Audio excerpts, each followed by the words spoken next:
muito boa tarde, Santa Catarina. Falamos ao vivo para todo o estado pela NDTV Record e também para esse mundão redondo pelo ndplay.com.br. Eu sou Marcelo Cabral e esse é o Clube da Bola, que está só começando e segue embalado e girando até as 3 da tarde, destacando principalmente o nosso futebol. Tem catarinense que já entrou em campo pela 21ª rodada da Série B. Tivemos na noite de ontem, na noite fria de ontem, Coritiba e Chapecoense lá no Couto Pereira, em Curitiba. E a partida terminou como começou, 0-0. Coxa e Verdão permanecem no G4 e já o Badá vai explicar pra gente como é que foi o valor desse pontinho aí, qual é o valor desse pontinho que a Chape traz pro estado. O Avaí recebe amanhã o Cuiabá, o Tigre só na segunda-feira enfrenta o Atlético com H, que é o Atlético Paranaense no Heriberto Rios. Tem Série C com Anápolis e Brusque amanhã em Goiás. E na segunda-feira, mais uma vez um jogo, adivinha? Decisivo! Em casa, Orlando Scarpelli, Figueira e Maringá. Tem Série A na tela da NDTV domingo. Futebol com Cruzeiro, domingo de futebol com Cruzeiro e Santos nesse Dia dos Pais. Tem Série D, tem Segundona Catarinense, a participação dos nossos estimados telespectadores. Você aí de casa, como diria Renato Aragão, ou da poltrona, você pode participar do Clube da Bola. Nosso número de WhatsApp é fácil, é muito fácil, é facinho e vai aparecer na tela. Já apareceu. 48 99191 4706. Vou repetir. Deixa na tela aí pro cara tirar uma foto. 99191 4706. Comentários, fotos, análises, palpites, frases de efeito, perguntas para os nossos comentaristas, mandem pra gente uma homenagem pro Dia dos Pais, tem aquela foto legal, seu paizão lá no estádio, torcendo, na arquibancada, manda pra gente que eu vou mostrar hoje. Vou fazer aqui um pedido ao vivo pra produção, não economiza, quero ler hoje muito, o maior número possível de participações da galera, mandem pra gente, 991914706. Deixa eu apresentar o nosso time para esse primeiro tempo do Clube da Bola. Sérgio Badá, Badalote, o Bédio, Badagol, tá com a gente, direto de Chapecó, direto do Oeste, sempre com aquela elegância tradicional dos sábados aqui na tela da NDTV Record. E um sorriso assim, não tão aberto, mas também não muito econômico, porque traz um ponto importante, se mantém, por enquanto, o Verdão dentro da zona que importa, o G4. Boa tarde, Badá. Olá, Mancha, boa tarde para você, um grande abraço a todos que estão nos acompanhando. É um ponto para ser valorizado, um resultado para ser valorizado pela Chapecoense. O Curitiba, nesse momento, é o líder do campeonato, então você empatar fora de casa com o líder é um ponto somado. A Chapecoense não teve uma grande atuação, cometeu alguns erros, principalmente no primeiro tempo, proporcionando alguns ataques ao Curitiba. Daí o Léo Vieira, mais uma vez, teve uma atuação muito consistente, muito segura, muito boa. Né? E no segundo tempo, daí o jogo caiu muito de nível técnico, a Chapecoense controlou bem o jogo. É bem verdade que durante o jogo inteiro a Chapecoense não conseguiu nenhuma conclusão, nenhum chute a gol. Mas é um empate para ser valorizado no geral, que mantém a Chapecoense, por enquanto, no G4 da Série B, e isso tá bom demais. O Badá fica com a gente pra gente falar de Chape, falar de futebol nacional, falar da Segundona, falar de tudo que envolve aí o futebol catarinense nesse final de semana. Direto do sul do estado, Rafael Uniero, a fera, tá com a gente para comentar, falar do Tigre. Rafael, o telespectador, o torcedor curte, né, o jogo na segunda-feira, porque ele assiste futebol no final de semana e já começa a semana com um joguinho para acompanhar, seja em loco, seja pelo rádio, pela internet, pela televisão. Mas o jogador, eu duvido, ele gosta de jogar no final de semana, para segunda-feira ter aquela folguinha, se reapresentar na terça e começar a semana. Boa tarde, Niero. Boa tarde, Mancha. Um abraço a todos, Badá, a todos que nos acompanham. Verdade, o Criciúma joga na segunda-feira, já vai começar a semana com futebol, né? Mas, Mancha, vou te confessar um detalhe aqui. Apesar de ser um jogo importantíssimo para o Criciúma contra o Atlético Paranaense, que vem de uma classificação da Copa do Brasil, o principal assunto da semana do Criciúma foi a questão do orçamento para os próximos 6 meses da temporada. E os gastos surpreenderam, viu? Porque o Criciúma estima chegar aí pouco mais de 72 milhões investidos durante esta temporada. Daqui a pouco a gente pode detalhar mais esses números, mas é o que chama a atenção, o principal assunto da semana aqui no Criciúma. Vamos detalhar sim, já fiquei curioso. Com a gente aqui nos estúdios em Florianópolis, Cláudio Caticarte, de olho no Avaí, de olho no Figueira. Situações diferentes, né? O Figueira com uma calculadora na mão E o Avaí também, mas por motivos diferentes, Cláudio. Boa tarde. Boa tarde, Mancha. Boa tarde também ao nosso querido Badá, o Niero, né, lá em Criciúma, e todos os amigos que acompanham a gente no Clube da Bola. Os bastidores essa semana na dupla da capital foram o que marcaram, né, e não os jogos. Os jogadores do Avaí, com uma forma de protestos por salários atrasados, não concentram para o jogo de amanhã contra a equipe do Cuiabá. E no Figueirense, teve uma coletiva de imprensa com o presidente da associação, CEO da SAF, treinador, capitão, outro jogador mais experiente, preocupado com essas 4 partidas finais. O Figueirense que está na porta da zona de rebaixamento e com o mesmo número de pontos que quem está lá. Situação bem preocupante. Por outro lado, o Avaí vencendo amanhã contra o Cuiabá encosta novamente na Chapecoense e promessa de grande público. A promoção feita pelo patrocinador e o clube já vai dar mais de 8 mil torcedores de largada, viu, ô Manchá? Legal. Até fazer uma pergunta aí pro Badá, que é o nosso, né, o lobo alfa dessa matilha chamada Clube dessa alcateia chamada Clube da Bola. A concentração antigamente, lá no início do futebol, ela tinha como objetivo reunir a turma, que o cara não saísse, não fosse pra festa, né? Vamos concentrar um dia antes, 2 dias antes, sei lá, no hotel, ficar todo mundo junto, almoçar junto, treinar junto, conversar junto, pro dia do jogo. O mundo mudou. Tem uns times grandes aí que nem concentram mais, o jogador tá liberado, chega de Porsche no dia seguinte, só no dia do jogo. A concentração precisa mudar, você acha, vai dar uma nova forma? O cara que inventar isso vai sair na frente, inventar um novo tipo de concentração. Mas não, na minha opinião, não é o ideal. A concentração não precisa... Teve uma época aqui que a Chapecoense tinha um grupo, o grupo era bom. Tinha que concentrar na quinta-feira para prender os anjinhos no hotel. Daí concentrar na quinta-feira para jogar no domingo. O técnico era o Gilmar Dalpozo. Então Mas eu acho que um dia antes, pelo menos, tem que concentrar. Até para o atleta descansar, para o atleta dormir bem, para o atleta se alimentar bem. Queira ou não, e vocês são pais, vocês têm família, você tá ao final de semana em casa, junto com os filhos, né? Aí te dá uma fome, tu vai lá na geladeira, pega alguma coisinha e come, tá com sede, vai lá e toma um refrigerante, algo parecido, distrai, não para quieto, enfim, sabe? Eu acho que pelo menos um dia antes tem que concentrar. Eu sei que você está fazendo essa referência em função do Avaí, né? Mas não é o ideal, não. Eu continuo entendendo, e quem é aprofundado no assunto, preparação física, fisiologistas, enfim, defendem que pelo menos um dia tem que concentrar justamente para isso. Para o atleta se concentrar, se alimentar, descansar, dormir bem e focar no jogo. Ali vai ter palestra, ali vai ter apresentação de vídeos, enfim. Então, pelo menos um dia antes, eu acho que ainda é importante essa concentração. Legal. Niero, nos teus tempos de futebol, com esse teu pullover aí, tons bege, tons claros aí, você concentrava? Não. Lá em Estação Cocal não tinha concentração em jogo, não tinha nem estrutura para isso, viu, Manchá? Mas eu tô fechado com o Badá, acho que tem que ter sim essa questão da concentração, o atleta tem que ficar só focado no jogo, né? Para quem mora com mais pessoas em casa, por exemplo, tem a questão de não dormir bem, enfim, toda aquela questão do barulho. Então eu acho que a concentração, concentrar com o time, concentrar em um local, seja lá qual for o local, né? Tem equipes que concentram no CT, outras equipes concentram em um hotel da cidade, enfim, mas é fundamental para que os jogadores realmente foquem apenas no jogo, no principal objetivo, que descansem, que se alimentem bem, para que consigam desempenhar aí totalmente seu futebol no dia do jogo. Cláudio, para a gente fechar esse giro concentração, ainda cabe a concentração, hoje com a tecnologia, de repente até inventar aí um dispositivo, né, que vigie, entre aspas, o jogador, sei lá. Eu estou na mesma linha do Badá e do Niero, né, nessa situação de que é importante, ainda é importante. Inclusive, durante essa semana, teve um jogo da Copa do Brasil, teve um grande clube aqui do futebol brasileiro, teve um torcedor que pegou um jogador às 2 da manhã jogando videogame dentro do hotel na concentração. E aí o torcedor cobrou, né, do São Paulo, cobrou, rapaz, isso é hora, tá acordado, né? Você tem um jogo da Copa do Brasil decisivo e o Atlético Paranaense acabou passando, né? Agora, só para lembrar, Ponte Preta na Série C, também com salários atrasados, o protesto foi mais forte. Não treinaram. Eu acho que dentro desses protestos, né, entre não concentrar e não treinar, o melhor protesto é não concentrar.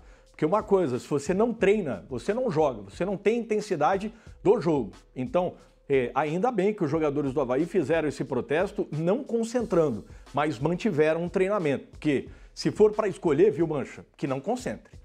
Tem a história famosa, né, dos caras que pularam o muro da concentração para ir pra festa e foram cortados da lista. Vamos falar o seguinte, começar destacando a Série B com a Chapecoense, que entrou em campo na noite de ontem. O Verdão do Oeste empatou em 0-0 com o Coritiba no estádio Couto Pereira, na capital paranaense. Cada equipe somou um ponto na tabela de classificação. Os times seguem no G4 da Segundona Nacional, né? Pode mudar uma posição ou outra com o desenrolar da rodada, mas por enquanto eles estão lá dentro do G4, como o Badá falou. Valorizar esse ponto, né, Badá? Valorizar esse ponto, jogar aí no Couto Pereira não é fácil, 22 mil pessoas. Então aí tá a primeira chegada do Coritiba, um erro ali, uma cabeçada do Bruno Leonardo, Lucas Ronier acabou conduzindo a bola e chutou para fora. E o primeiro tempo foi isso, viu? Vários chutes do Coritiba, mas muito em função de erros de saída de bola da Chapecoense. Coritiba tem um bom time, tem bons jogadores, não é à toa que nesse momento está líder. Ó, de novo o Lucas Ronier chutando e o Léo Vieira, que foi o destaque da Chapecoense no primeiro tempo, praticando a defesa. Então a gente vai ver aí, o primeiro tempo só deu Coritiba. O Léo Vieira teve muito trabalho, fez pelo menos umas 4 ou 5 defesas importantes, não fez nenhum grande milagre, teve bola que riscou a trave. Esse outro jogador aí, o Josué, esse cara é muito bom jogador, jogou muito aqui em Chapecó, o Coritiba ganhou 2-1 e jogou muito ontem também, ele faz o time andar, esse joga no meu time, viu? Josué, esse cabelo descolorido, esse cara aí, ó, aí essa bola acho que ele vai mandar na trave, mas ele ditou o ritmo do jogo, não chutou, e o Léo Vieira defendeu. Mas é isso aí, ó, só deu Coritiba no primeiro tempo. Só deu Coritiba, mas o Léo Vieira fez boas defesas. Essa bola aí, ó, riscou a trave, novamente o Josué. A bola foi na trave direita e foi pela linha de fundo. Bom jogador esse cara aí. Então só deu Coritiba no primeiro tempo. Mas tudo isso aí, a maioria das vezes, saída errada de jogo da Chapecoense. Quer sair tocando a bola lá de trás, fazer aquela saidinha de lá de trás, às vezes entrega a bola para o adversário e acaba tomando pressão. Aí o Lucas Ronier, é bom esse garoto aí, chutou para fora e foi só. Foi só. A partir daí, a Chapecoense controlou o jogo, a Chapecoense não atacou, não é edição de imagens, não tem nenhum lance. E esse aí é uma outra conclusão do Josué por cima também, mas não foi com tanto perigo. E não é edição de imagens, a Chapecoense não deu um chute a gol no segundo tempo. Jogou no contra-ataque, esperando o contra-ataque que não veio. E é um estilo de jogo da Chapecoense, a gente sabe como que é. Quando joga fora de casa, esse foi o quarto jogo sem perder fora de casa, 2 vitórias e 2 empates. Então, contra time que tem qualidade, como é o Coritiba, que se sabia que o Coritiba ia atacar, a Chapecoense fez uma marcação um pouquinho mais atrás e tem a jogada forte do Mailton para o Marcinho na ponta esquerda. Só que essa jogada foi muito bem marcada pelo Coritiba. Os adversários já conhecem o estilo de jogo da Chapecoense, já sabem como a Chapecoense joga, já sabe qual é a arma da Chapecoense e é o Mailton pela direita, puxando a jogada para o Marcinho na esquerda. E essa jogada não veio, nem com o Marcinho e nem com o Ítalo, que entrou no segundo tempo. Então, como a Chapecoense estava muito bem marcada, a Chapecoense tratou de segurar o jogo e conseguiu. Fez o segundo tempo um jogo muito tranquilo, um jogo muito equilibrado. No segundo tempo não teve pressão, não teve sufoco, como era de imaginar pelo Coritiba estar jogando em casa. Então é um ponto somado. Chapecoense vai a 34 pontos, eu acho que não perde vaga no G4, é impossível que o Cuiabá vai fazer 6 gols de diferença no Avaí, não posso imaginar isso. Então eu acho que vai terminar mais uma rodada no G4. 7 jogos de invencibilidade, 34 pontos, uma campanha acima daquilo que se imaginava. Mas um campeonato muito equilibrado, um campeonato muito regular. O time da Chapecoense não é muito de dar espetáculo, mas joga um futebol muito competitivo. E é um time muito bem organizado pelo Gilmar Dalpozo. Ainda tem o melhor ataque da competição. Então se defende bem e quando joga principalmente dentro de casa, a Chapecoense parte para cima. Na semana passada aqui chegou a abrir 3-0 no bom time do CRB. Então, o Chapecoense está fazendo uma campanha assim, pontuando fora de casa e fazendo o dever de casa na Arena Condá. E é isso que coloca o Chapecoense momentaneamente no G4. Próximo jogo apenas domingo da semana que vem contra o Paysandu aqui em Chapecó. E aí, para esse empate ficar melhor ainda, vai precisar ganhar do Paysandu domingo aqui em Chapecó. Mas, por enquanto, nada a reclamar, apenas reconhecer e valorizar o ponto conquistado e a campanha da Chapecoense de G4. Legal, Badá. Tem uma situação no futebol que eu acho que já tá um pouco ultrapassada, que é a história do clima, né? Ah, vai sentir, porque ontem tava frio lá em Curitiba, o pessoal da Chape manga curta, o Chapecó faz frio também, né? O Unieiro, que é viajado, já visitou todos os continentes, daí jogar na neve é outra coisa, daí eu acredito que daí tudo bem. Mas essa questão aí do frio, hoje o time... um time do Nordeste, não estão todos os jogadores do Nordeste, jogadores do Brasil inteiro, do mundo inteiro. Então acho isso é uma bobagem que se cria. Não, eles podem sentir o calor ou vão sentir demais o frio só se for a temperatura extrema, né? Neve ou aquele calor que estava fazendo no Mundial de Clubes nos Estados Unidos. Daí também, jogar meio-dia lá, 40 graus, daí também acho que é complicado. Temos números dessa partida entre Coritiba e Chapecoense, até para embasar aí o que o Badá comentou pra gente, pode colocar na tela. Ó, finalizações, 8 da Chape, 16 do Coritiba. Grandes chances, a Chape não teve uma, o número ali colocou uma para o Coxa. Posse de bola, 46-54, exemplifica bem o que o Badá falou, esse domínio do Coxa no primeiro tempo, né? E passes 384 completos da Chapecoense, 439 do Coritiba. É o jogo que o Badá é como sempre, né? Como sempre. Analisou demais o que foi a Chapecoense em campo, né, Cláudio? É verdade, eu assisti esse jogo, inclusive, né? E teve a perda no aquecimento do Giovanni Augusto, né? Depois o Badá pode até falar sobre isso. Aí entrou o Márcio Júnior, né? Que tem que diferenciar do atacante Marcinho. Márcio Júnior era aquele Marcinho que jogou em Criciúma, o Niero deve lembrar bem, né? O meia, jogador ali que chega junto, né? O técnico Gilmar Dalpozo, ele faz o sistema com a saída de 3 zagueiros, na segunda linha 4 jogadores, né, com os 2 laterais, o Carvalheira e esse ótimo segundo volante. Se eu fosse diretor de futebol, o Bruno Matias seria uma contratação certa, um jogador que equilibra esse meio de campo da equipe da Chapecoense. Numa terceira linha, né, veio ali, né, o Marcinho, o outro Marcinho, né? E na última linha de ataque, aí o Marcinho, atacante, com o Neto Pessoa. É uma equipe que vocês viram. As chances que o Curitiba teve, foram mais por dentro, em arremates do meio de campo, no corredor central e conseguindo, entre as linhas da Chapecoense, ter a finalização. Fora isso, a gente não viu jogadas, né, pelos corredores, nem pelo lado direito, nem pelo lado esquerdo. Vocês estão vendo aí os lances da partida. Então, se a equipe da Chapecoense tivesse uma forte marcação, fechando mais esses espaços de dentro, eu arrisco a dizer que o Curitiba não teria nenhuma chance. Então, é algo que precisa ser trabalhado aí pelo Gilmar Dalpozo, mas é um ponto que tem que ser comemorado sim, viu, Mancha? Importantíssimo nessa caminhada da Chapecoense aí, processo. Badá, primeiro que eu gravo teus comentários para assistir depois. Te sigo nas redes sociais e ainda vou lá na internet para te ouvir na rádio lá em Chapecó. Então eu vou te lançar a pergunta, porque eu sei que tu já comentou sobre isso.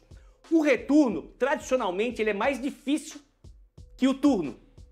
Né? A história conta, os times se reforçam, aquele pique abaixa um pouquinho e tal. A Chape tem elenco para chegar na última rodada dentro do G4? Olha, Mancha, o futebol ele tem que ser um contexto geral, né? E no contexto geral, a Chapecoense está bem organizada fora de campo. A gente tem que reconhecer, a diretoria tem feito um bom trabalho, está com as finanças tudo em dia. A gente nota que o grupo é muito unido, um grupo muito comprometido, conseguiram formar um bom grupo de jogadores. Só que o Cláudio, e eu passei batido, né? O Cláudio lembrou bem, a ausência do Giovanni Augusto faz muita diferença. É o cara que, para mim, ele e o Josué, os 2 melhores meias até aqui desta Série B. O Giovanni Augusto faz o time jogar. É o maestro do time, está sendo apelidado assim, né? Ele tem uma qualidade técnica individual muito grande e quando ele não joga, e ontem se sentiu uma lesão no aquecimento, não tem reposição à altura. O Márcio Júnior, que veio para a Chapecoense do Joinville, ele não tem a mesma característica do Giovanni Augusto e até aqui não conseguiu jogar aquilo que eu acho que a diretoria e a comissão técnica esperam dele. Ainda não encaixou. Então, ontem sentiu muito a falta do Giovanni Augusto para reter um pouco a bola no meio de campo, para fazer essa transição aí, dessa saída de bola de 3. Quando tem o Giovanni Augusto, a bola passa pelo meio de campo, Bruno Matias, Rafael Carvalheiro, Giovanni Augusto, ele lança normalmente para o Marcinho, lança muito para o Mailton na direita e ele fez muita falta. Por isso que a Chapecoense não teve tanta posse de bola no meio de campo e ataque pela ausência do Giovanni Augusto. E é uma posição que está carente. Eu tenho dito o seguinte, eu espero que a Chapecoense não perca nenhum jogador. O Mailton tem proposta absurda para sair, lateral direito, do exterior. O Chapecoense está fazendo o possível para segurar ele. O Ítalo tem proposta para sair também. Eu tenho dito o seguinte, para a gente poder sonhar com o acesso, tem que manter esses que tem aí e ainda buscar umas 2 ou 3 peças. Peça de reposição, por exemplo, para o Giovanni Augusto e em outras posições também. Então, mas contratar onde? Contratar quem? Não é tarefa tão simples assim para você achar no mercado, né? Mas com o grupo que tem, com o trabalho de regularidade do Gilmar Dalpozo, a Chapecoense está pensando jogo a jogo. E ontem dá para notar que a Chapecoense foi lá se contentando com o empate. E estava certa, e está certo. Né? Agora tem que ganhar do Paysandu. Tem não. É necessário uma vitória para continuar no G4. Então, sabe, o discurso aqui ainda é o mesmo. Buscar os 45 pontos para permanecer com tranquilidade. Isso vai ser conseguido. Chapecoense já tem 34. E depois continuar sonhando com algo a mais. Mas se pudesse, eu acho que precisaria mais umas 3 peças para qualificar o elenco e dar mais opções quando perde um jogador importante, como foi ontem com o Giovanni Augusto. Legal, a gente segue girando ainda na Série B. Vamos com o Avaí. Duelo importante amanhã na Ressacada e o clima por lá segue tenso, né? Por conta do atraso salarial, o time não concentrou. Heitor Machado já está na área com as informações do Leão da Ilha para essa partida. Chega mais, Heitor! Fala, Mancha, tudo bem, meu amigo? Um abraço para você, aos companheiros do Clube da Bola. O Avaí tem um compromisso super importante nesse domingo de Dia dos Pais aqui no estádio da Ressacada. Confronto direto contra o Cuiabá, 2 times que brigam na parte de cima da tabela de classificação. A equipe mato-grossense é a primeira fora do grupo de classificação. O Avaí é o 8º colocado, 2 pontos a menos em relação ao Cuiabá. Portanto, um jogo super importante por aqui. Promoção de ingressos, o torcedor do Avaí deve marcar presença em peso. Tem uma promoção para o sócio, que pode trazer um acompanhante. Tem uma outra promoção em parceria com uma empresa que patrocina o Avaí, disponibilizando alguns ingressos de forma gratuita.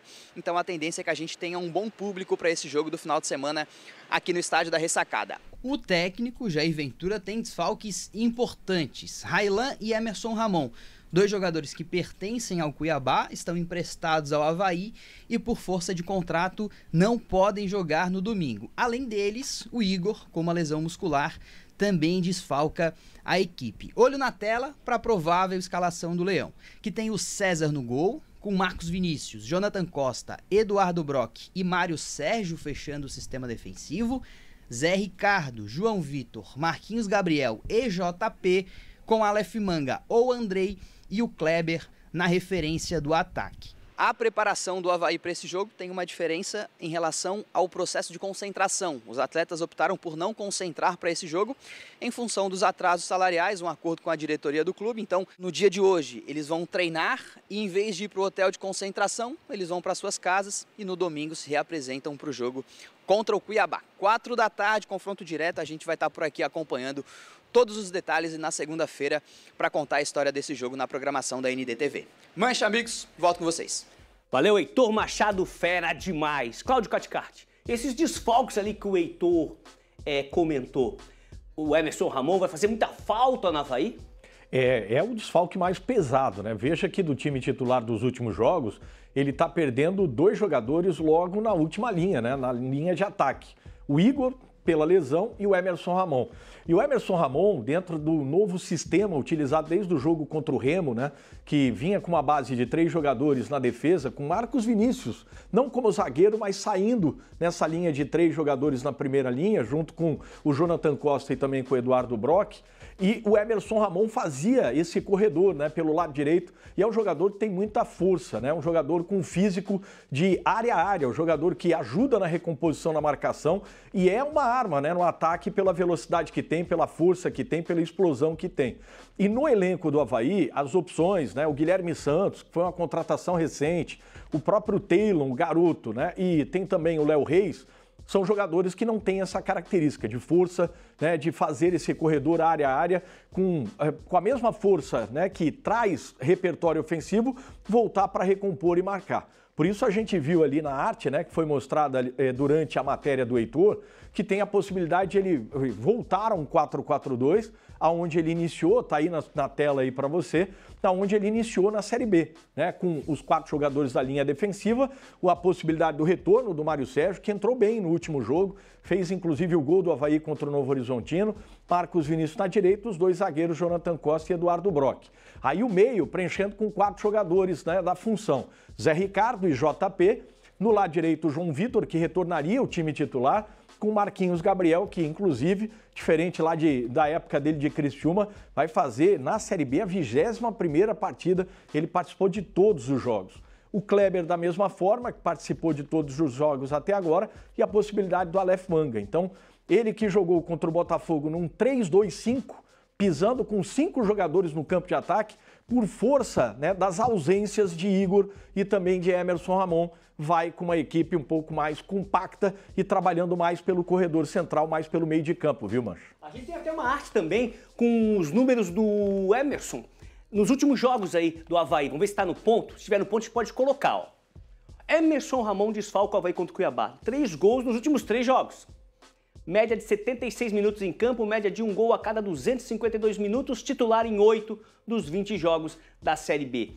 Ele não joga porque é do Cuiabá, é isso, né? Exatamente. Ele tem um contrato de empréstimo, a cláusula diz que só o Avaí pagando multa para ele jogar contra o Cuiabá. Mesma situação do Railan, lateral direito. Acho meio... hoje eu tô polêmico. Rafael Niero, você coloca... Na hora que tá lendo o contrato, tu é o homem que assina a caneta lá, no Criciúma. Tá lendo o contrato do jogador que vem emprestado e tá dizendo, quando for enfrentar o time ele não pode jogar... Se paga a multa, já digo, tira essa cláusula aí, ó. Senão não empresta. Não volta pra você, pô. Ele é tão bom assim, fica com ele, pô. O que você acha? Concordo. Tenho a mesma avaliação que a sua, viu? Se não serve pro teu time, por que ele não pode jogar contra, né? Não tem cabimento uma situação como essa. E muitas das vezes a multa ela não compensa, né? O valor alto, né? Eu não sei qual é o valor da multa aí para que o Emerson possa jogar, mas não compensa no final das contas você pagar essa multa para que o jogador possa atuar, a não ser que seja um jogador diferenciadíssimo, né? Mas daí, se fosse assim, ele não teria saído da equipe a qual ele pertence, né, Mancha? Mas eu tô contigo nessa também, viu? Deve. A parada aqui, o Avaí quando enfrentou o Paysandu, tem um jogador do Avaí que estava emprestado para o Paysandu, que é o Maurício Garcês. A multa era de R$1 milhão, viu, Niero? Para ele enfrentar. O Paysandu não quis pagar, né?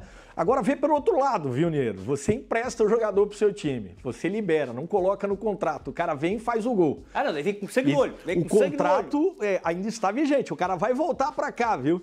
E aí você fica em maus lençóis do seu torcedor, tem esse lado também, né? Teve uma final aí, não sei, acho que foi o Flamengo, me fugiu agora, que pagou, né? Era uma quantia alta, mas ele pagou pro cara jogar, e o cara jogou, tal. Daí tem bala, né? Daí tem bala na agulha. Badá, esse jogo interessa muito, né?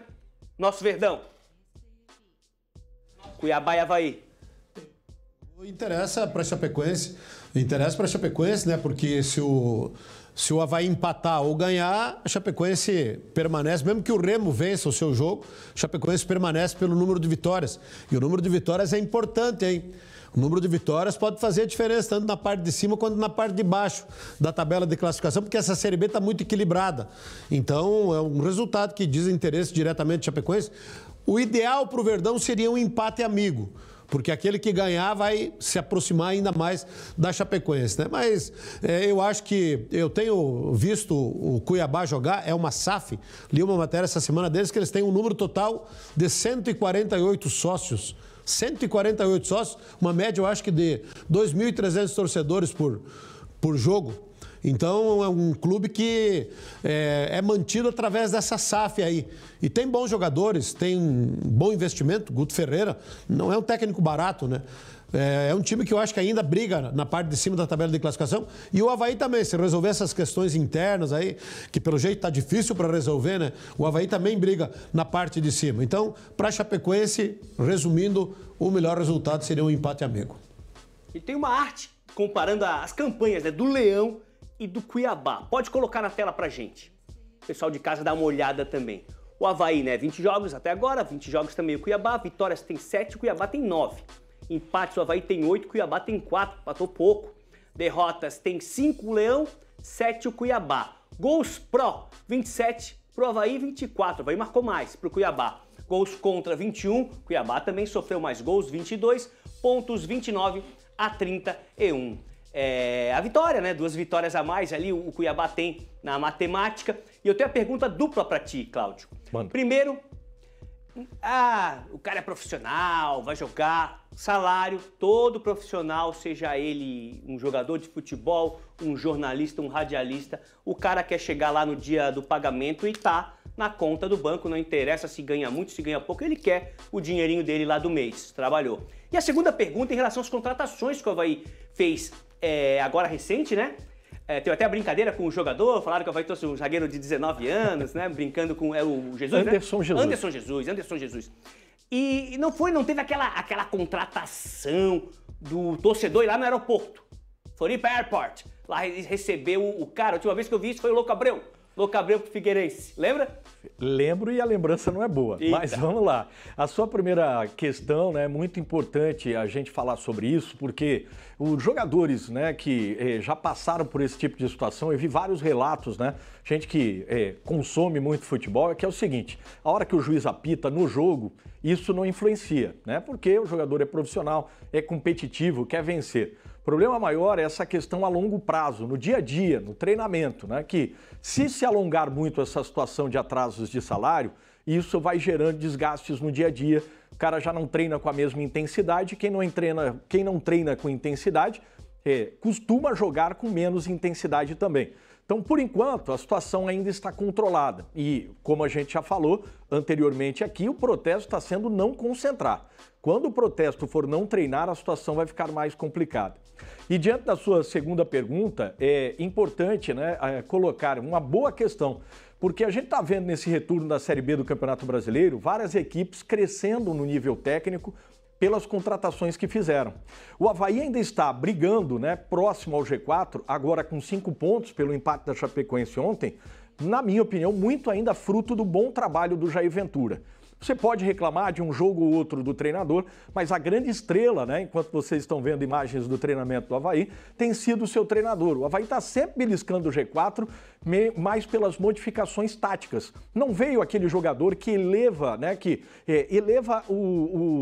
torne maior o nível técnico da equipe. Não chegou aquela contratação diferente. Guilherme Santos não é nem colocado à prova se vai ser titular ou não. O Anderson Jesus, que é mais aquele zagueiro, para você pensar assim, é um step, né? Furou o pneu, não deu o Jonathan Costa, não deu o Eduardo Brock, ele vai quebrar um galho. O jogador que estava lá no CRB não estava sendo muito utilizado. Guilherme Santos era banco do Botafogo da Paraíba na Série C do Campeonato Brasileiro.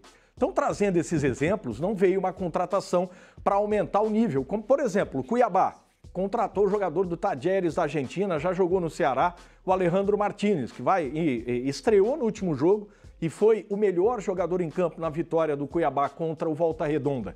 Jogador que chegou, titular, elevou o nível da equipe do Guto Ferreira. Isso não aconteceu na ressacada.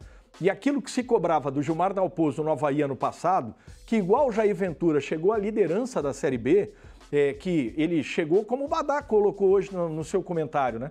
Chega uma hora que as equipes estudam. Se você não sair daquela mesmice, você se torna um alvo fácil de ser marcado. E o Jair Ventura modificou sistemas. Ele começou num 4-4-2, já jogou num 4-2-3-1. Teve o jogo contra o Botafogo, que foi um 3-2-5 e enfileirou gols, né? 5-0. Então é muito fruto desse trabalho. Você perguntou bem aí, Mancha, porque essa questão, o Avaí nessa janela não trouxe aquela pérola para aumentar o nível competitivo do time. Legal, Cláudio. Niero, a gente, claro, está analisando a Série B como um todo, mas é inevitável que a gente vai apontar ali os catarinenses, né, que são do nosso estado, são os times que a gente fica com um olhar mais atento. E hoje o Criciúma, entre os três, Chape, Avaí, o Criciúma é o pior colocado. E você me contou aí que teve movimentação nos bastidores, o planejamento. O que houve? É verdade, é verdade. O Criciúma começou muito mal a Série B desse ano, né? Quando estava lá com o Zé Ricardo e tal, tropeçou muitos jogos, principalmente em casa, né? Tanto é que o Criciúma tinha a melhor campanha jogando fora de casa do que em casa, né? Geralmente isso não acontece. Mas, enfim, falando agora do orçamento, tá passando muito por essa questão orçamentária os próximos 6 meses do Criciúma, essa reta final de Série B. Teve uma reunião na quarta-feira do Conselho Deliberativo do Criciúma, quando foi apresentado os números da temporada e as projeções de gastos para este próximo semestre. E os números surpreenderam, viu, Mancha? Só para você ter uma ideia, em 2023 foi aprovado o orçamento para 24, que era a Série A do Campeonato Brasileiro. O Criciúma projetou 74 milhões de gastos para a Série A. Gastou um pouco mais, é claro, mas em 2025, jogando Série B, a projeção de gasto do Criciúma para esse ano, 72 milhões e 200 mil reais, muito perto do que foi planejado para a Série A. Nós temos agora a tabela, a proposta orçamentária que foi apresentada. Veja então os orçamentos, né? Em 2024 foi aprovado o orçamento para este ano. Eles tinham orçado 38 milhões. Só no primeiro semestre foram gastos 37 milhões. E com a atualização agora do orçamento, o Criciúma tem terá um total de investimento de 72 milhões e 200 mil reais. Por quê? Tem ainda 14 milhões e 300 em caixa, que sobrou do ano passado. A projeção de receita é de 25 milhões e de gastos de de gastos é de 35 milhões. Então terá um déficit aí de 10 milhões para este segundo semestre agora. Então, os números surpreendem, né? Mas a tendência ainda é que o Criciúma termine o ano com 5 milhões e 200 mil reais em caixa. Mas o que tem que acontecer? O Criciúma não pode sair fora uma linha do que está sendo planejado para este próximo semestre, porque senão esse número aí pode ser bem menor ou até mesmo terminar aí com o caixa zerado no final da temporada. Por isso que tem que ser um planejamento muito certo, muito combinado aí entre a executiva, entre o Conselho Deliberativo. Então, muito vai passar por esse orçamento aí, que será aprovado ou não no próximo dia 20 de agosto. Nesta semana, inclusive, ele foi só apresentado, né, para o Conselho, e no próximo dia 20 será votado se vão aprovar ou não. Mas os gastos aí vão passar de 90% a mais do que foi planejado para a temporada toda, Mancha. Não, eu bati foto, você estava falando ali, eu bati a foto dessa arte que a produção fez. Quando me perguntaram essa semana, por que os times catarinenses, eu vou mostrar, é muito caro. É muito caro fazer futebol. Se você não entra numa Copa do Brasil, que daí tem aquele prêmio bom já, rodada fase a fase, né? Você vai já recebendo, já botando no caixa. Se você não tem condição como Botafogo, Fluminense, Palmeiras e Flamengo, que estiveram no Mundial de Clubes e engordaram aí bastante seus caixas, não é fácil fazer futebol no Brasil. Temos o campinho do Criciúma para o Niero falar pra gente. Pode colocar na tela. Vamos ver ali, ó. É o Alisson no gol. Daí tem 3 zagueiros, né? Luciano Castão, o Rodrigo e o Marcelo Benevenuto. O Marcinho lá na direita, com Teixeira Lobo. É o Gui Lobo, né? O Gui Lobo ali com a 25. Trindade, Filipinho no meio-campo, Diogo Gonçalves, o Júnior, o JR lá e o Nicolas lá na frente com a camisa 9. É esse o time do Eduardo Baptista? É esse aí mesmo, Mancha. Tem o retorno agora do Benevenuto na zaga, do Gui Lobo no meio e do Diego Gonçalves, que é o artilheiro da temporada do Criciúma na Série B com 5 gols. Os 3 estavam suspensos pelo cartão amarelo, né? Terceiro cartão amarelo, foram suspensos do jogo contra o Operário, da derrota por 1-0. Mas esse time aí é o que tem apresentado os melhores resultados do Criciúma. O Jonathan Robert, o camisa 10, que vem trazendo um excelente resultado em campo, vem fazendo gols, vem dando assistências, inclusive o Criciúma trouxe o Giancarlo, né? Contratou nessa janela o Giancarlo para ser o camisa 10 do time, e daí o Jonathan Robert deslanchou e deixou o Giancarlo no banco de reservas. Mas esse aí era o time que vinha de 5 jogos sem derrota, até encontrar o Operário fora de casa, né? Então foram 4 vitórias consecutivas e um empate depois da derrota para o Avaí, que teve aqui em casa. Então esse é o time que melhor apresentou resultados nesta temporada e que deu esse salto, essa chegada aí próximo do G4, com o comando, claro, do Eduardo Batista. Mas tem uma outra questão. O Eduardo já foi para 1, 2 coletivas falando sobre a questão de reforços, viu, Mancha? O Criciúma tem um time titular bem montado, bem estruturado, que vem trazendo resultados positivos. Mas, veja bem, no jogo contra o Operário, 3 desfalques já se complicou, não conseguiu apresentar o mesmo resultado que vinha apresentando nos jogos passados. Então, se o Criciúma quiser brigar por um acesso nessa temporada, tem que trazer aí mais umas 3, 4 peças, jogadores que venham realmente para reforçar e não para complementar o elenco. Não está no script, né? Mas se puder colocar de novo o campinho, antes da arte tem um número com... uma arte com os números... Aí, ó, o campinho de novo. Badá, o número 10 eu meti aqui, o JR. O Júnior é o Jonathan Robert. Exatamente. A juventude me quebra, Badá, não consigo, né? A produção meteu um JR ali, eu fui lendo, fui indo, fui escalando. É o Gui Lobo, daí tem o Marcinho, meti o JR. Jonathan Robert, Badá. Não, mas o cara é bom jogador, né? Esse cara é bom jogador. Quando o Criciúma contratou o Giancarlo, eu sempre achei um baita jogador, eu achei que ele fosse ser titular, mas não está sendo. Agora, o Niero pode me confirmar, cara, eu li sobre essa reunião do Criciúma aí, e quem postou foi o Rodrigo Santos, que é uma referência aqui em Santa Catarina, já participou conosco várias vezes do Clube da Bola de Brusque, que a folha de pagamento do Criciúma está em 4,6 milhões.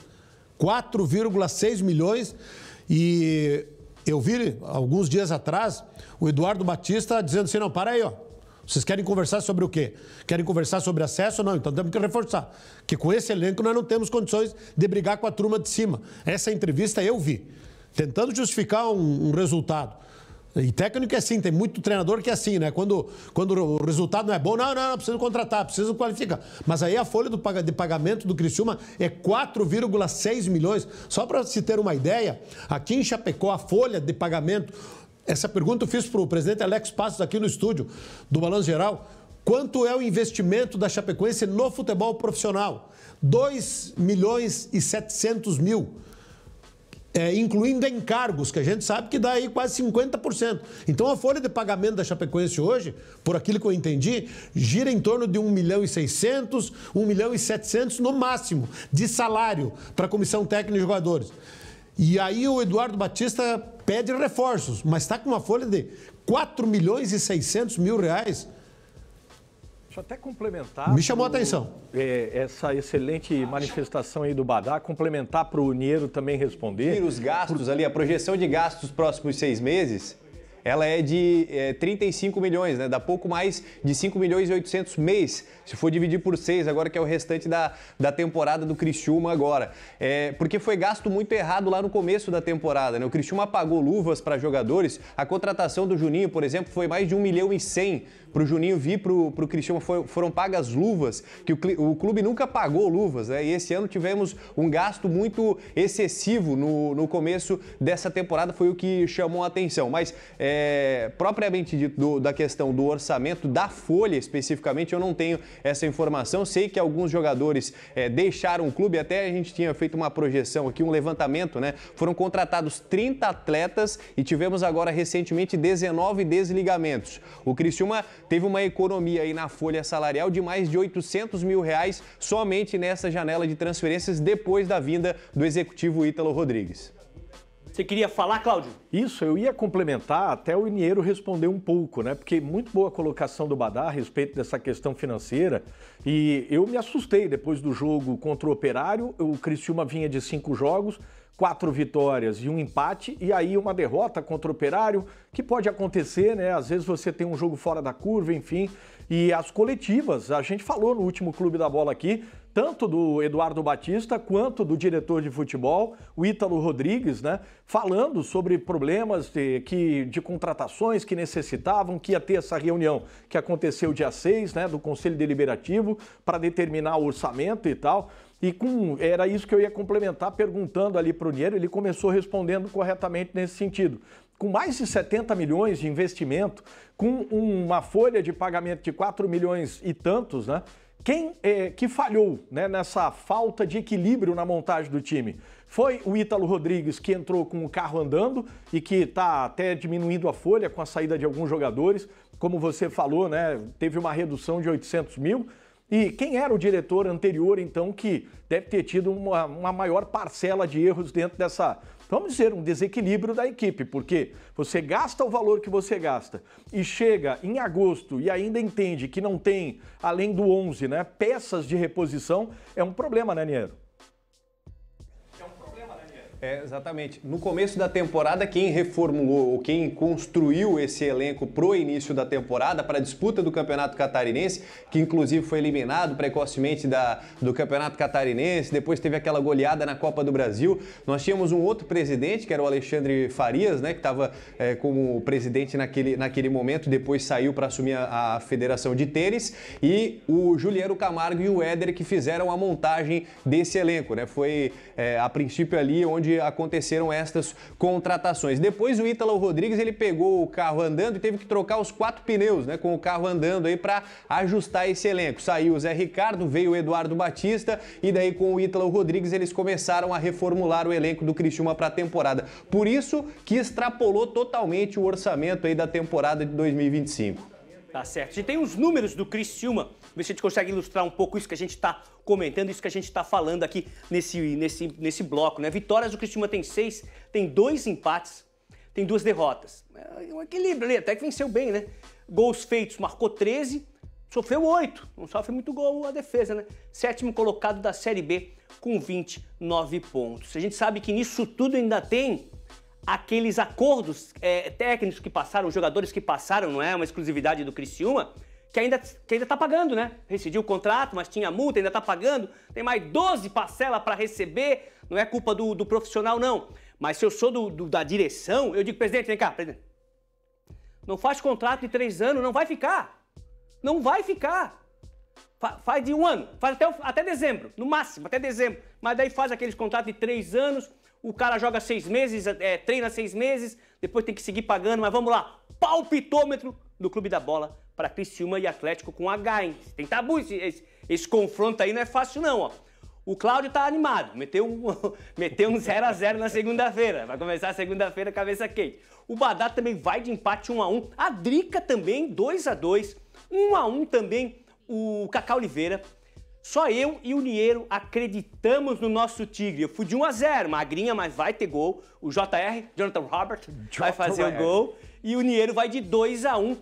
Rapidinho, Iniero, pra gente estar se encaminhando pro primeiro intervalo. Esse confronto aí tem história e tem tabu, né? O jornalista adora. Negócio tabu, quantos anos não vence, quantos anos não consegue vencer. Tem também, Manche, tem um outro tabu, né? Que o Criciúma nessa temporada ainda não venceu nenhum dos paranaenses, né? Então tem que entrar em campo aí para vencer, com certeza, para quebrar esse tabu também aí. Mas o Criciúma vai com força máxima, como nós falamos aí, só que vai enfrentar um Atlético Paranaense que não vem tão bem na Série B do Campeonato Brasileiro, só que eliminou um gigante na Copa do Brasil agora. Eles vêm motivados, apesar de todo o cansaço e tal, de ter disputado um jogo no meio de semana, mas vem aí com o moral lá em cima, né? Para enfrentar o Criciúma. Mas independente disso, eu acredito que o Criciúma vai conseguir os 3 pontos em casa aí, porque vem numa sequência boa, vem jogando bem agora no comando do Eduardo Batista e principalmente com esse time aí que nós mostramos agora há pouco. Legal. Pedi para a produção lançar a tabela da Série B pra gente dar uma olhadinha já atualizada com o Coxa na ponta, né? O Goiás passando ali para segundo, ó, 39 Coritiba, Goiás 38, Novo Horizontino 35, Chapecoense 34, G4. Cuiabá 31, Remo 30, todo mundo pertinho, né? Criciúma 29, Avaí 29, Vila Nova 27, Operário 26, fechando ali, o Fantasma fecha a primeira página. Tem mais gente com 26, o Atlético 26, Ferroviária 26, CRB 25, coladinho, Atlético um degrauzinho abaixo, 24, o Atlético de Goiânia também 24, o América Mineiro 21, os times que estão fora ali da zona de rebaixamento não tem nem cor, a bordinha do círculo não vai nem pra frente, não vai nem pra trás, fica por ali. Agora a zona vermelha, né? Volta Redonda 21, o Botafogo também 21, Paysandu também 21 e o Amazonas também 20. Ali uma vitória já muda tudo na rodada. E você falou, a gente tava falando do Atlético, né? Paranaense e tal, não tá tão bem, tá na segunda página. Mas quando enfrentam um catarinense, esses times crescem demais. Tem Gana aqui de Santa Catarina? Não tenha dúvida, né? A disputa no Sul aqui. Só que o Niero apontou bem, né? O Atlético Paranaense ganhou um gás aí que estava claudicante nessa Série B e eliminou o São Paulo. Só isso, na Copa do Brasil. Então vem com um ânimo diferente. Ganhou confiança aí o Atlético. E com o caixa reforçado, né? Copa do Brasil pois dinheirinho. 4 milhões. É dinheirinho no bolso. Interação do WhatsApp 48 é o código de área 991914706. A galera tá mandando mensagem, elas estão chegando, nossa produção tá separando. Já temos algumas que a gente possa ler nesse finzinho do primeiro bloco, será? Põe na tela pra gente. Deixa eu dar uma olhada. Tem sim, ó. O Aldinho. E Aldinho de Floripa. Feliz dia... sou eu! Eu e o Aldinho. Agora que eu vi. Feliz Dia dos Pais para o Manche e todos os pais do Clube da Bola. Grande audiência aqui no norte da ilha. Grande Aldinho. O Samuel, também de Floripa, coloca assim, ó, Manche e amigos do Clube da Bola, feliz Dia dos Pais para vocês e para o meu paizão Alex Mota, vascaíno, que está lá no Rio de Janeiro. Ele é muito fã de vocês e do programa também. Eu estou seguindo a tradição de sábado dele. Pô, Samuel, que até emocionado, Samuel, até emocionado aí seguindo a tradição, tá curtindo o Clube da Bola com a gente.